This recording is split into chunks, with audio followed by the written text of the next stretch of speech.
Je vais accueillir dans quelques instants Christophe Coates, qui est le directeur RSE et création de valeur partagée au sein du groupe Nestlé, avec un vrai enjeu, un groupe en transformation bien évidemment, comment améliorer la gestion de ces emballages de manière holistique, une marque mondiale avec des milliers de références, donc évidemment sujet très complexe.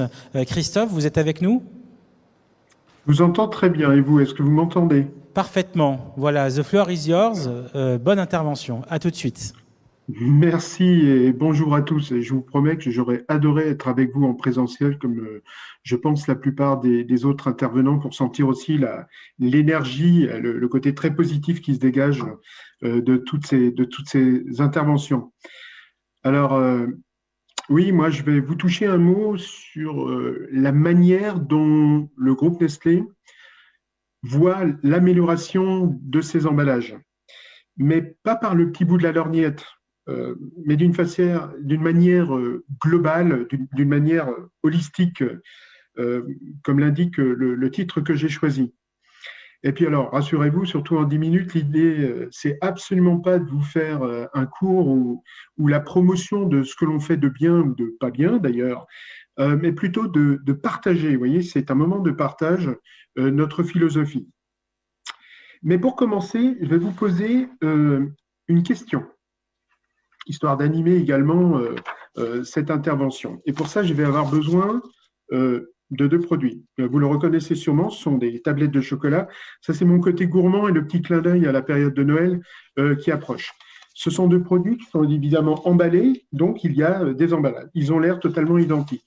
La question que je vous pose, est-ce que ces emballages sont véritablement identiques?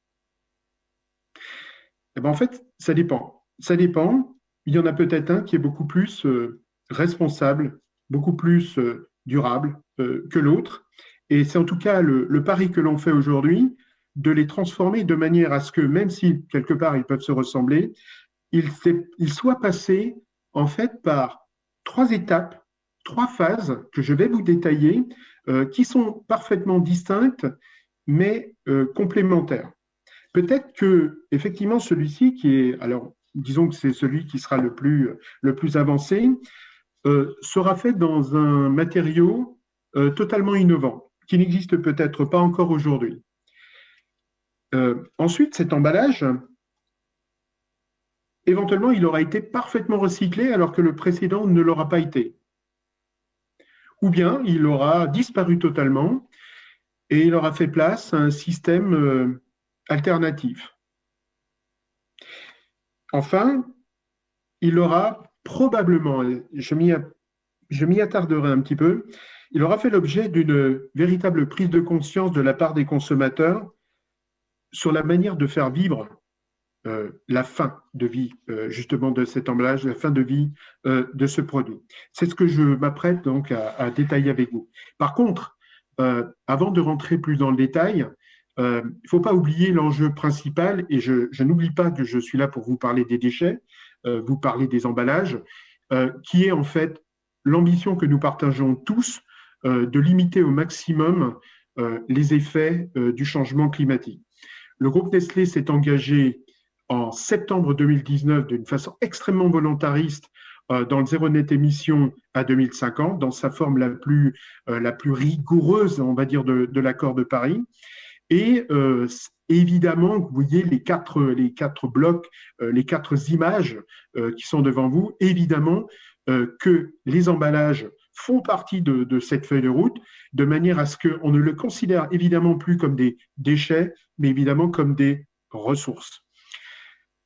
Simplement, et je vous engage également à être vigilant, tous autant que vous êtes, à une grande communication qui aura lieu dans 2 jours, le 3 décembre, où le groupe Nestlé va dévoiler sa feuille de route pour atteindre le zéro net émission à 2050. L'enjeu, c'est la limitation de la température moyenne mondiale à 1,5 degré.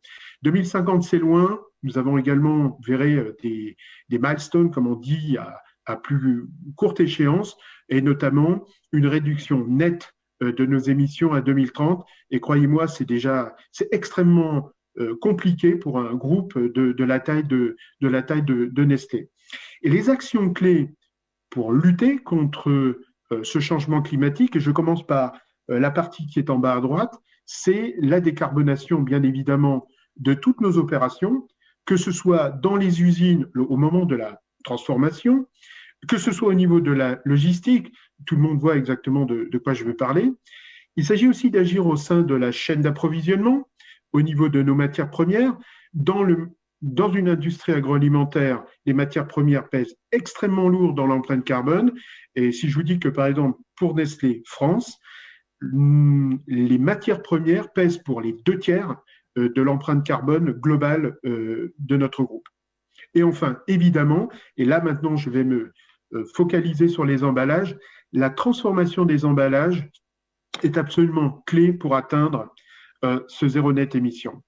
Alors je vous le disais, sous une forme un petit peu imagée, avec cette tablette de chocolat que je tenais en main, la feuille de route, et en fait, elle peut se décliner en 3 parties.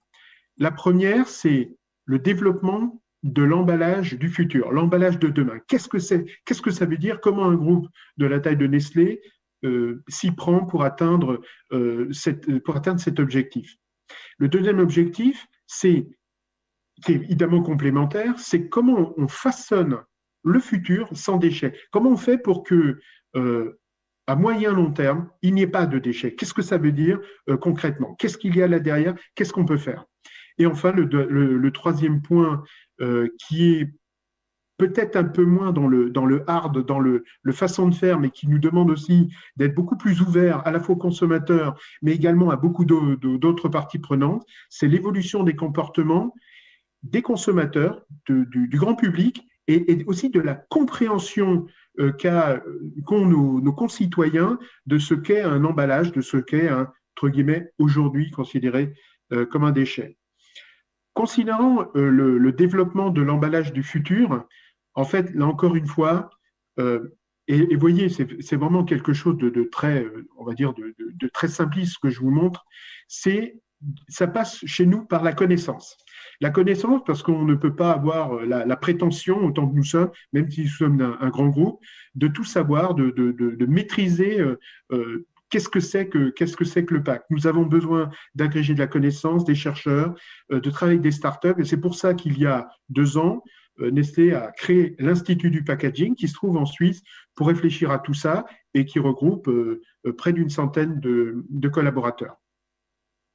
C'est également le packaging de demain, mais qui peut commencer très très rapidement, c'est de réfléchir à la manière de transformer des emballages qui sont aujourd'hui complexes, qui sont multimatériaux, en monomatériaux. Nous savons tous qu'effectivement, travailler, quel que soit le matériau, mais en monomatériaux, permettra un recyclage beaucoup plus aisé.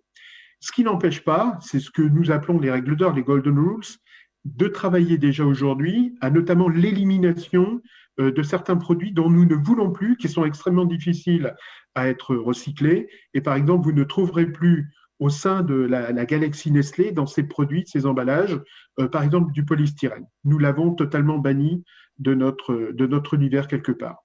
Et puis, pour terminer avec cette approche du packaging de demain, ce sont les matériaux recyclés, puisque évidemment, on peut fabriquer des produits novateurs, nous pouvons avoir des règles d'or, il faut absolument que ces matériaux soient recyclables, évidemment, et recyclés. Et là, encore une fois, je ne veux pas faire la promotion de telle ou telle marque, simplement un exemple au travers des plastiques vierges, nous avons l'ambition de réduire d'1/3. Et croyez-moi encore une fois, à la taille de Nestlé, ce sont de gros changements. L'utilisation des plastiques vierges à l'horizon 2025. Deuxième grande voie, quelque part, c'est la construction de ce futur sans déchets, quelque part. Et là, encore une fois, pardon de la simplification, passe 3, on aurait pu avoir 4 ou 5 points, mais c'est ce que nous sommes en train de vivre aujourd'hui et que nous attendons d'ailleurs avec beaucoup d'impatience. Ce sont en France l'extension des consignes de tri qui va véritablement servir de boost à tout ce que nous pouvons faire de bien au sein des industriels, de l'agroalimentaire, mais pas seulement. C'est également la maximisation de la collecte, cette massification. Et là, encore une fois, ça résonne avec ce que je vais vous dire, ce que je vous ai déjà dit, sur le fait d'embarquer avec nous les consommateurs dans une meilleure compréhension de ce que ça peut être. Et puis, c'est la création de nouvelles filières. Un monomatériau, notamment, je pense au polypropylène, qui est recyclable et qui est recyclé, est en soi une nouvelle matière première. Cette matière première, aujourd'hui, de nouveaux usages arrivent et nous devons être beaucoup plus ouverts, ce n'est pas simple, à d'autres industriels qui ne sont pas forcément dans notre univers de l'agroalimentaire pour réfléchir ensemble à la création de ces nouvelles filières. Un deuxième point qui est peut-être plus à moyen long terme, c'est le recyclage moléculaire. Personnellement, je ne vais pas m'appesantir. Christophe Claude, pour terminer, oui. Dites-nous, pour terminer, la conclusion. Ah, excusez-moi. Alors, donc la construction du futur sans déchets, c'est ça. Le troisième point, c'est l'évolution des comportements et de la compréhension des consommateurs. Le point fort que je retiens, c'est que on ne peut pas, vouloir changer le comportement des consommateurs si nous ne sommes pas déjà capables nous-mêmes d'éliminer, de le faire d'abord nous-mêmes en interne et de changer le comportement également et la compréhension de nos employés. C'est pour ça qu'on met en place des formations pour les 290 000 employés du groupe Nestlé, de manière à ce que, effectivement, nous ayons des ambassadeurs au sein de notre groupe. Ça passe par les consignes de tri et avec on va dire des instructions beaucoup plus claires également sur les emballages. Merci voilà, beaucoup. Merci pour votre attention. Merci beaucoup de votre intervention, Christophe Claude. Donc, je vous le rappelle, vous êtes directeur RSE et création de valeur partagée chez Nestlé.